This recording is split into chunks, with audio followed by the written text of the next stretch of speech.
โอยก่อนน้องวะน้ำเสากล้วยเย็นๆเด้อเนาะเออน้องเพิ่นก่อนพี่น้องที่เราแจกนี่มาทะเลอ่ะจับโอ้เอาเอาข่อยเป็นคนชาวนาเนาะจงมันอ้วนเลยนะมันเก่าใหญ่เนาะแต่ว่าแบบเศร้าเมื่อยบ่อยพอขุดไปนี่ต้องพ่อรถสมบัตินี่วันนี้เองกูดิวันหมดทุกใจวันนี้หมดทุกอีกเอาจริงได้วันนี้ได้เพราะเราดูหน้าผู้เห็นอยู่ที่แล้วอย่าให้พ่อผู้ว่านี่เนาะอย่าเบ้าใครมาเห็นอยู่เฮ้ยนี่จะม้วนได้เลยหวานรวมๆคอยได้ช่วยคอยได้นี่นอนนะช่วยคอยได้คุณนอนจะไปได้ดิโอ้เป็นอะไรใครเนี่ยสบายดีเนาะใช่เบิ้งเนี่ยขอเบิ้งรูปเนี่ยป้าเป็นแบบนี้ได้บ่ตัวนี้พี่จันปอเบิ้งเอาน็อตยิงเข้าไปชิโร่เนาะก็นอนทุกตูนข้างเดียวก็เรือสองแปดตูนหม่แล้วเจ็บอยู่ไปสิเนาะมีแต่น็อตมึงเนี่ยพี่น้องเลยป้ากำลังเคยเห็นนี่ได้ข่อยค่ะปัจจุบันนี้บ่เดี๋ยวนี้ค้ำไว้แบบนี้เลยเป็นได้เด้อได้มองกันว่าบางคนบ่เคยเห็นนี่มองทักนี่เนาะจอดกันแล้วอันเดียวแล้วว่าแข่งเดียวแล้วว่านี่นะ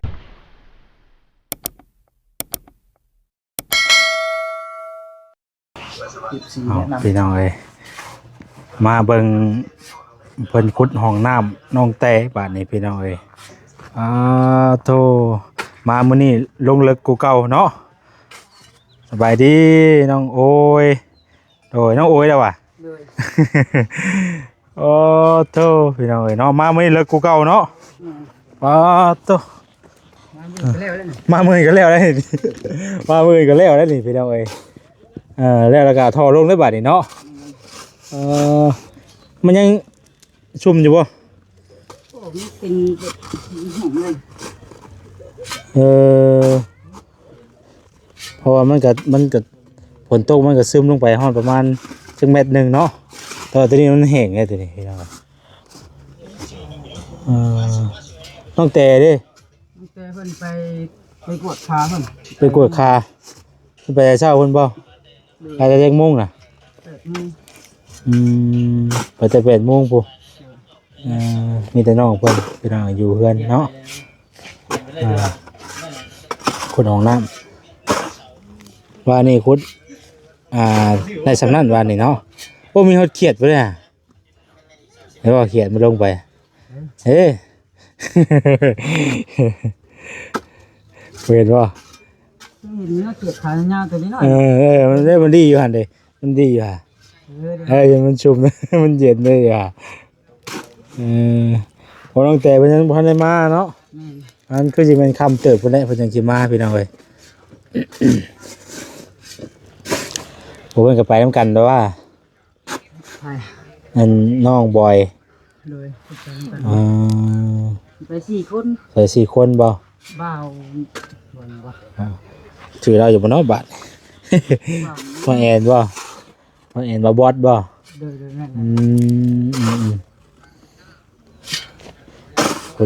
ช่วยกันหลายคนมาพี่น้องเนาะพวกนั้น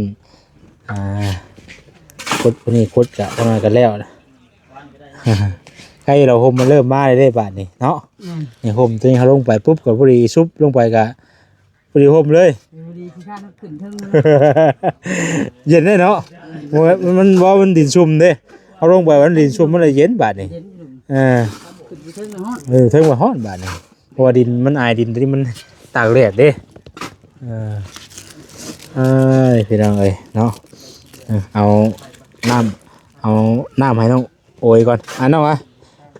น้ำเสากล้วยเย็นๆเด้อเนาะน้องเพิ่นก่อนพี่น้องเอ้ยขุดจ้างเนี้ยจ้างก็ได้แล้วให้น้ำตู้นึงไปแห้งได้กินอีกอะ ข้าวไปกินพุ่นบ่ เนอะกินเบอร์เดอร์น้ำนะ จะจะให้ตุ๊กน่าจะตุ๊กบ่ ไปเอาตุ๊กเชนมันโดยสวัสดีบ่คำมาเลยมาคุณอ่ะ โอ้ยจงไว้เจ้าอยู่ ว่าดอก จงไว้เจ้าว่าเนี่ยบ่เห็นว่า ไปคุดอะไรไปคุดแล้วว่านี่นะ ใส่ตุ้ยว่าเนี่ย โอ้ย พอบอกเราเศร้าก่อนเด้อก็ถึงเศร้าก่อน เดี๋ยวให้น้องเพิ่นส่วนตัวนี้เพิ่นแหละจังสิลงไปคุดบัดนี้อาจจะตัวคุดอันน่ะคุดเป็นแพงไว้ มันจังชวนง่ายเนาะ ให้เพิ่นชวนตัวนี้เพิ่นแหละเดี๋ยวว่าสิลงไปคุดให้มันเป็นอันนั้นออกมาอีกเป็นอะไรถ้าจังชวนขึ้นคนหนึงคุดคนหนึงชวนเปลี่ยนกันไปมื้อละเล็กมื้อละน้อยมันก็สิแล้วเองจะน้อยก็ได้สะดวกสบายดอกพี่น้องเอ้ยมีห้องน้ำห้องน้ำก็หลายคู่หลายคนเพิ่นมากะมาเข้าได้เนาะ เมื่อคืนนี่เพิ่นบ่ได้ตกบ่เนาะ บ่ผมบ่ตก อยู่บ้านเฮาผ้าแตกผ้าด่างเมื่อคืนนี่เนาะ มันมีเสียงฟ้าดังเลย บ่ ว่ำเลย เออ ทุกวันว่าเซนบ่วะ ตกแรงเมื่อคืนนี่ผ้าเหลื่อมผ้าด่างอยู่ผ้าเหลื่อมเลยทางผู้ ไปรับ2เที่ยวทั้งทีละ แต่ว่าอยู่บ้านน่ะบ่ได้รับอยู่บ้าน เนาะมีรับไปทั้งที ตุ๊กมันลืมเลย นี่ก็ยังบ่ทันได้มีไฟฟ้าเข้ามาไปหน่อยเนาะแต่คือชนะนี่มีได้เนาะแพงบ่แล้วเข้าเนาะเท่าใดนะ จะโดนอะไรก็ลืมเลย ต้นเติบเลยเนาะเพอมันรักไก่เนาะมันบ่มีรักเครือข่ายได้แถวนี้มันมีแต่ว่าเฮานิ่งมาแต่พุ่นรถนี่เนาะมองทางเข้ามานะมีแต่เอามาแต่พุ่นนี่ วางสีแดง เพราะว่าสายมันยาวเนาะช่วงหนึงนี่ก็เห็นบ่าเวียงเพิ่นมาถามเรื่องไฟฟ้าอยู่ ตัวเจ้ามาใหม่ขึ้นมาอีก เพิ่นสิเข้าไฟฟ้าให้เนาะแต่บ่หรือว่าใดๆเนาะเห็นเพิ่นมาถามอยู่ช่วงน่ะเพิ่นบ่ได้เข้ามาพี่บ่หมื้อนี้บ่าเวียงน่ะบ่ได้เมื่อเด้อ คนยากกับลืม เราบ่ได้เมื่อแล้วบ่เราเขาบ่ได้เข้ามาพี่บ่เนาะอืม รับเต้าเดี๋ยวต้องชาตัวสิระเบิด ต่อ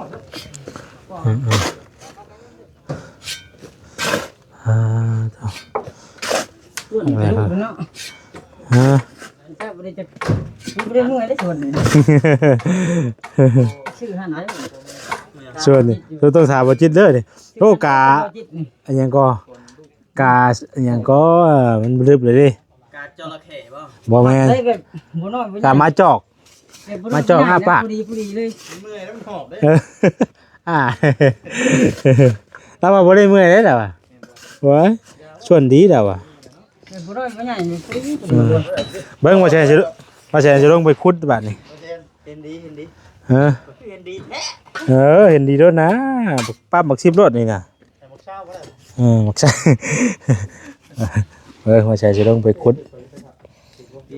ทองบังกรไปน้องไอ้บาทนี่เนาะ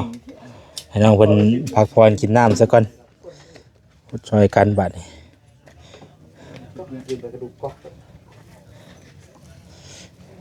เมื่อก่อนสิหาเมื่อมั่งผ่าเคลื่อนซอยเริ่มหาเงินเด้อ มืนบ่ อ่า ได้ดึงมากเนี่ยได้ยุก่อน เห็นได้จ้ะ แต่ว่าประกอบอยู่คนไหน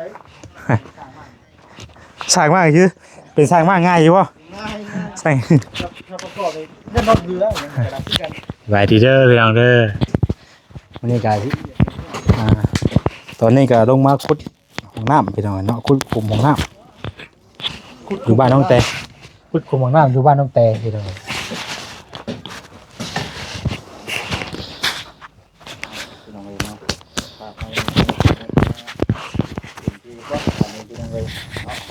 บาทดิคิวบ่แทนแล้วพี่น้อง เห็นเรียบ แทนเด้ย ก็เตะหมอกโจกอีกทีนี่ ได้เลยผม โอ้ ไปเบิ่งเลยเนาะ ว่าเตะอีกได้กี่เลย ผมเข้าบ่น่ะ บ่เข่าหมอกโจกฮักจกบองเลย บินเลย ลึกแค่เยอะ โอ้เนาะ คือว่าไง โอ้ มันจะเว้าบักรถนี่ที่ บ่แจกนี่บ่ทะเลอันนั้นจับ โอ้โห แม่นบ่ เอา เอ้าว่าแม่นเด้บ่เห็นเด้ เอาข่อยเป็นคนชาวนาเนาะ จกมันนั่นอ้วนเนี่ยนะมันเก่า ใหญ่เนาะ แต่ว่าไปแบบเศร้าเมื่อยบ่อย พอขุดไปนี่ต้องพ่อรถสมบัตินี่ ระวังต้องทำเด้อ พ่อทองจะแท่งหนึ่งเหนียว จะสิได้คำว่าพ่อทอง เอาดีๆผมไม่ได้แล้ว ถมไปก่อนให้ทำท่าแบบบูฮู้อย่างนี้นะไอ้คือบูเห็นนี่นะเฉยให้ขุดไปเรื่อยนะ มีหมู่มือเบิดกัน เขาสิ ถ้าว่าหมู่สิลงมาคุดได้จ้ะ เขาสิขุดดอกแกช่วงเวลาเขาสิขุดดอกมันยังนอกแก เป็นหมู่มือดี เบ้ยฮากะลีโอ้โอ้รีบมากเลย จับกล้องไอ้คอยได้กลัวจะเอาคำมาจุดนี่ทางหน้าพี่ มีคนเข้ามาหา อ้าวป้าเลยบ่ข่อย ป้าอยู่ผู้ลืมโทรศัพท์บ่ลืมโทรศัพท์มีคนโทรมาหา ให้โทรมา เบอร์เด้อเป็นเบอร์อ๋อตัวบ่เสียมาแป๊บเดียวนี่น้องโอยทับเมาตัวเดียวบ่เสียว่าบ่ต้องเดี๋ยวกระเช็ดเองผมบ่เสียนะให้น้องโอยเป็นคนจัดการย่อนะโอ้วันนี้เองกูนี้วันบ่ต้องใช้วันนี้ โคตรทงอีก วันนี้เนาะ เอาจริงได้วันนี้ได้ บ่รอดูมาผู้ยังเฮ็ดอยู่นี่แล้ว จุด อย่าให้พ่อเมื่อวานนี้เนาะเองเนาะ อย่าเบ้าข่อยมาเห็นอยู่ เป็นเนาะ เฮ้ย กี่ว่าเบิดเลยคือ นี่ จะม่วนให้เลย ควัน ลุ่ม เฮ้ย ๆข่อยนะจ้อยข่อยนะ นี่ นอนนะจ้อยข่อยนะ พูน นอนจ้อยนะดิ รีบบอกเจ้าเก่ง ดิโอ้ยโอ้เป็นเฮงนะยังดิ ฮะ ยังหัวก็เช้าอีกดิ นี่ เรือก็มีปวกเนาะ คุณเบิ่ง พูดกันนี่เนาะ คุณเบิ่งไหนก็ได้ข่อยคุณโจ เคยบอกไม่ได้ข่อยนะ คือฮะได้มาสองได้ เราก็เก่งคือมันสอนเก่งนะ นี่ ไอ้ดิ ไอ้ไอ้ โอ้ ไอ้ ล่างให้แม่ต้องเห็นได้แม่ดิ นี่ว่าเขาจะถามว่า เห็นมากเลยเรื่อง เขาจะถามว่ากูบอกข่อยเช้าเนี่ย ตัว จัดการได้ต้องงอยเด้อ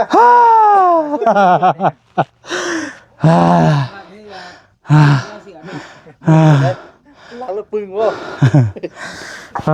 ตัวเมื่อยดีเลยเนาะ บ่ได้เมื่อเด่น เห็นเล่นใช่กะ บ่ได้เมื่อเด่นบ่ ฮะ บ่ได้เมื่อเด่น เมื่อยดี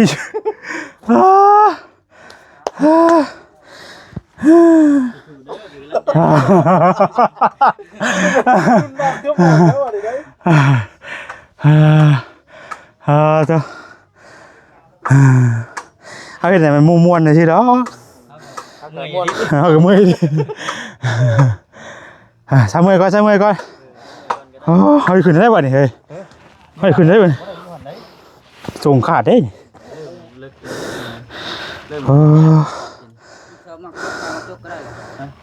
ีก2 บาทเนาะมาใช้เมื่อยก่อน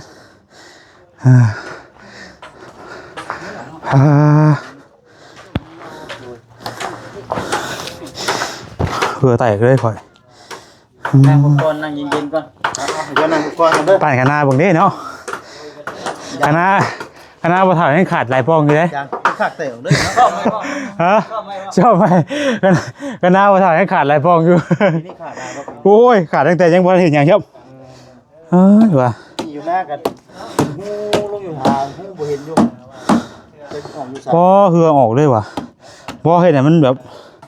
ให้มันเหือออกให้มันเผาผลาญไขมันนะอยากได้หุ้นเก่าได้ดีเลย ฮะ ซูซี่เล็กกระเป๋าซูซี่เลย ซูซี่กันเลยป่ะ เดียวกันด้วย นี่ลงอีก ทาน เรื่องว่า ย่องเข้าก่อนย่องเข้านี่โอ้สนุกอันนั้น อ๋อ ชื่อย่องเลย เออ ย่องนึงมันมาได้บ่ ยังไม่ได้เลยว่ะชีน่ะ กินนี่ก็คือบ่มีขย่องข่อยนี่ เก่งแล้ว หมูเกือบเสียเชี่ยวใช่กิน เพราะว่ามันมึนบ่ได้กินนะมันเลยบ่ได้ยิน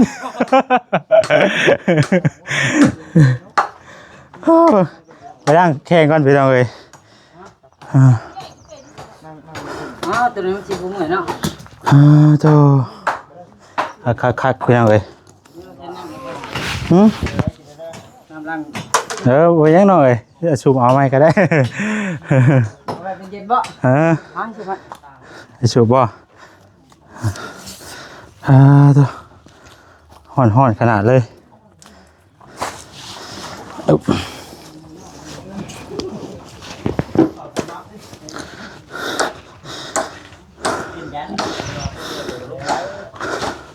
สูบออกง่ายอยู่บ่เนาะแต่มันอยากลงบ่น้ำลงข้าวเดียวบ่ ท่านเลยจะใส่ปานใดนะ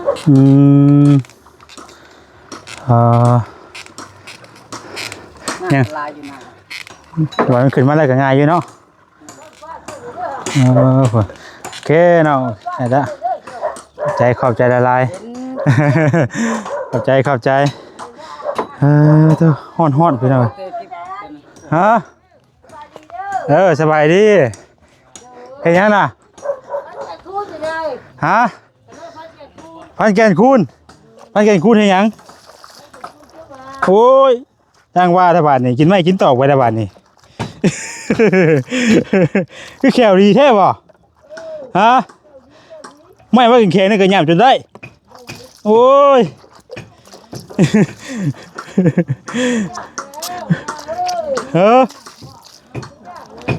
ทุกยากมันยากบ่ โอ้ยเอาบ่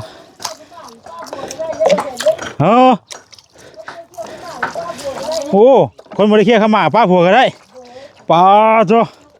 คนนั้นบ่เลยนี่ สร้างว่าแท้โอ้โจ้ขาดบ่ได้เป็นบ่เอาซะบ่ว่ากันพอหยอกชื่อเด้อกินดีเด้อ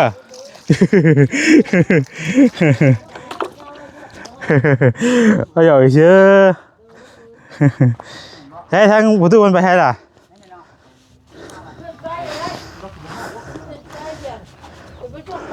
สุกพื้นมาสุกพื้นแก่นคูนบ่อ่ะแก่นคูนโอ้ยเนาะปลาแข็งหนึ่งกะแขวลีนี่เนาะ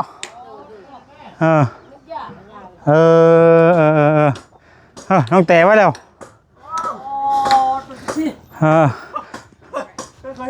ว้าเจ้ากับพวกล้อบ่ใช่ดิเจ้ากับพวกกี่ดีวะ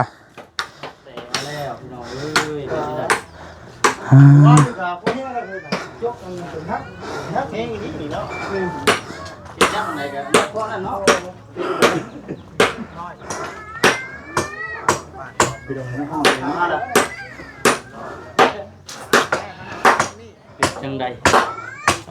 โอ้ยเท่มาเนาะหลายเท่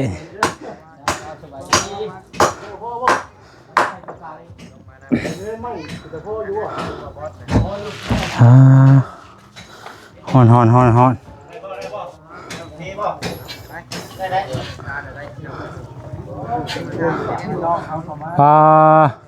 สบายดีเด้อสบายดีเท่านั้น สบายดี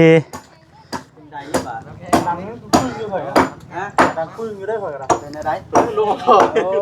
มันจะคุดว่า ฮะ ของแข่งงานแล้วมันนี่ ปอมเนี่ยเปียกไว้เลยนี่ สายบังว่าสายบังทั้งนี้ ฮะว่าอะไรเอาได้เปียกอีกได้สบายดีแล้วแต่ปลาโทรมาแต่หาหมอเป็นอะไรใครเนี่ยสบายดีเนาะใช่เบิ้งเนี่ยขอเบิ้งรูปเนี่ยปลาเป็นแบบนี้ได้บ่เนี่ย ยังมันชอขา ตัวนี้พี่จัน ปอเพิ่นเอาน็อตยิงเข้าไปสิโดดเนาะ ก็นอนทุกตูน ข้างเดียวก็ดีกว่าสอง โอ้ยม่อยแล้วเจ็บอยู่ไปสิเนาะมีแต่น็อตมึงเนี่ยพี่น้องเว้ย ให้นอน ปอกำลังเคยเห็นนี่ได้ข่อยค่ะ ปัจจุบันนี้บ่เดี๋ยวนี้ ค้ำไว้แบบนี้เลย เป็นได้เรื่อง ได้มองกันว่า บางคนบ่เคยเห็น นี่มองฮักนี่เนาะ จอดกันแล้ว จอดแล้วอันเดียวแล้วว่าแข่งเดียวแล้วว่านี่น่ะโอเค จอดแล้วว่าน้องหรือว่ายังอยู่ จอดแล้วนี่ เพิ่นมาประมาณ อีก6 เดือน อีก6 เดือน เห็นไปเอาออก เอาออกบ่ออกได้บ่ มันได้ เออต้องไปป่าเราอีกเนาะ ไปเจอสั่งไหม กระด้างเคยเห็นนี่แล้วข่อยก็เป็นนอนกักษาอยู่แบบสิเนาะ เป็นนี่นี่ ตัวเก่าก็มี เป็นทามเนาะถ้าแบบนี้เลยแทงเข้ากระดูกได้บ่นี่ มี หมุนเข้ากระดูกจนชอดเลย กระดูกเลย จอ เนาะ ดกันเนาะ สมมุติจังปวดดอกตัวนี้เนาะ เล็กอีดอเนาะ เล็กดี น็อตเบิ่งไปมาคือน็อต เฮาก็นอดเนาะก็สิว่ายังจ้ะก็สิว่ายังจ้ะว่าครับ ไปมาคือน็อตนี่พากันนั่งไปนั่ง บ่ว่าบ่ให้แล้วหรอกเราว่าถึกอยู่เด้ อยู่ในถุงเสื้อตัวนี้ หาบ่นั่งเด้อหาบ่นั่ง อ๋อ เด็กพัดสาบอยู่เนาะไป แล้วน้องเพิ่นย่างแล้วเป็นอันนี้บัดนี้ พอจังย่างกระชิกเนาะ โอ้น็อต เล็กอีดอเนาะ เนาะ ที่จะมิ่นของมันอยู่เบอร์นึงป้าตัวตายนะมันสิติดกระดูกมันสิชิ้นทุกอย่างเนี่ยแม่นบ่ ไปกวดมองเฮาอันนั่นน่ะวะกวดมองเฮาอันไปปาดนั่นเนาะไปผ่าตัดนะโธ่กำลังมีแห้งมากข่อยก็ได้กำลังมีแห้งมาเลยเหือแตกเลยอ๋อ ลูกพ่อก็ซอยนี่ ฮะ แม่นยอดเนาะพ่อหมดชิดบ่ยกโป๊ะมา เจ้าหอยเบิ่งได้ในคลิปก่อนเด้อเจ้าหอยเบิ่งได้ในคลิปก่อนเด้อ บ่ได้โทรมาน้องกระตุกบ่น้องตุ๊ก บ่แม่น น้องมิก น้องมิกติ๊กมิกโทรมาบาดเอาแล้ว แล้วก็โทรมาถามข่าวเลย ถามข่าว ยัง โทรมาถามข่าว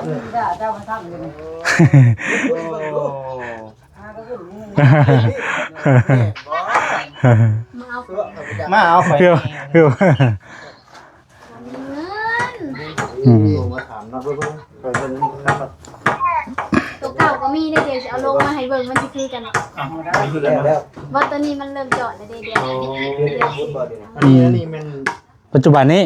เดี๋ยวนี้ตัวเป็นสองเนาะแต่ว่า แล้วจังหน่อยโทรหาเด้อ ทั้งหมดเรา ชอบลาบดีเนาะ 8 ตัว เป็ดโตเนาะเป็ดโตบ่กระดูกกับจอดกันอีกบ่กระดูกอ่ะ จอดแล้วเนาะ เฮ้ยผมตอนจอดช่างปิดเด้เนาะกระดูกกับจอดกันนี่เด้ เอามันมีเหงื่ออยู่หั่นเนาะวะ บ่อย่างนี้มันมีซิลเด้ หมอเห็นเนาะ เดี๋ยวน้องสิไปเอาตัวสวิตช์ เอาเบิ่งมากระดูกกับจอดกันเนาะช่างปิดเด้เจ้ากับบ่คือโดนดึง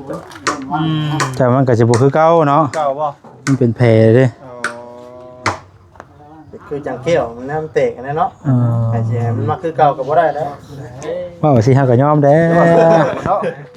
หมู่กันเนาะ เสียไทยอยู่4 5 6 7 8โต8โตเลยอยู่ในแข่งเราพี่น้องเอ้ย เอาข่อยมีแห้งแล้วล่ะบัดนี้อู้ยเสื้อจนเปียกเพราะ พากันขุดเนาะแต่คือแต่เนาะพี่น้องเอ้ยเนาะ โอ้กล้วยแล้วชุกได้บัดนี้เนาะพอคักแท้เฮ้ยนี่บ่เฮาเขาว่าผู้ใดแบบยังบ่ได้กินข้าวกินน้ำมานี่ยันเบิดทุกเครือหนึงขอให้ไปเสร็จเลยเอาอีได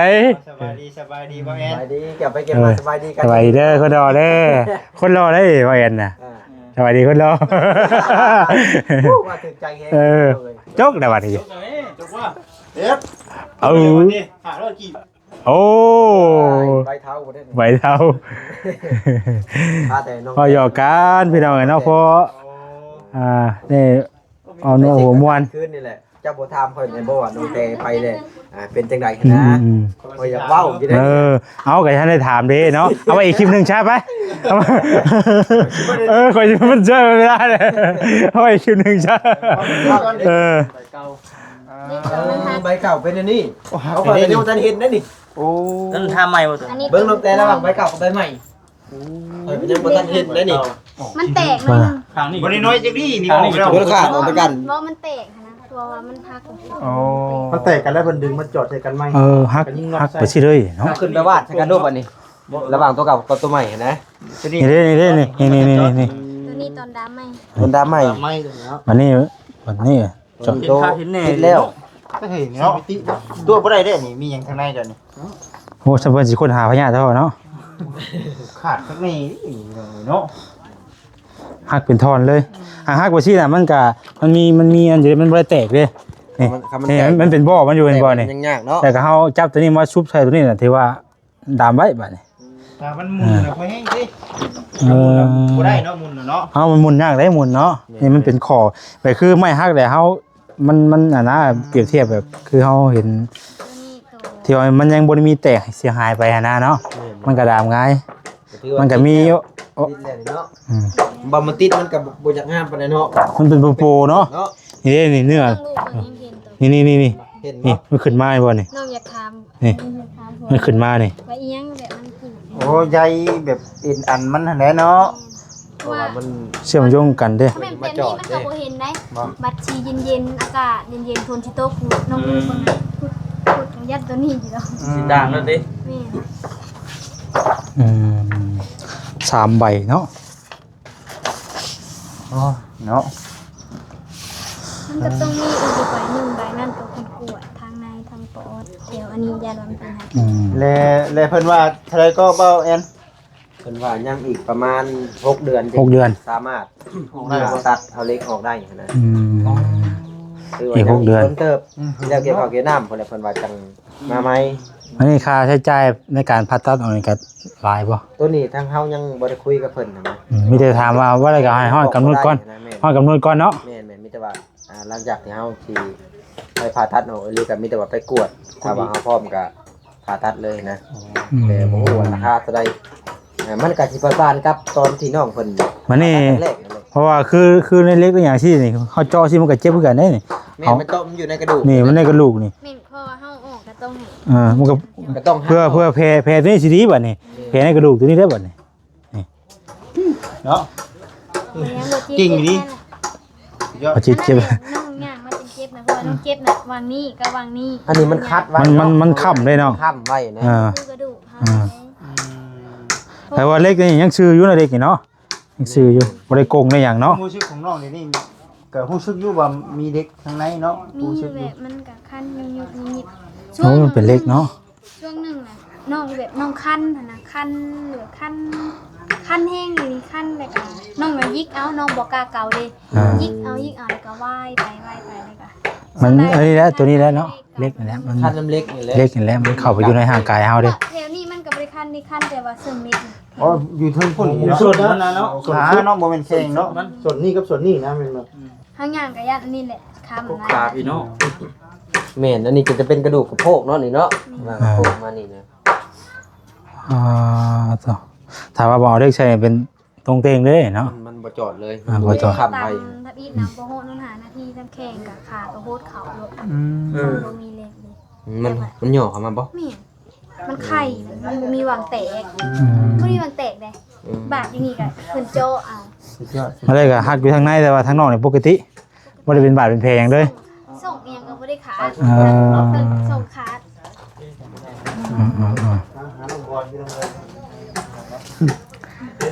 ไปซะเนาะ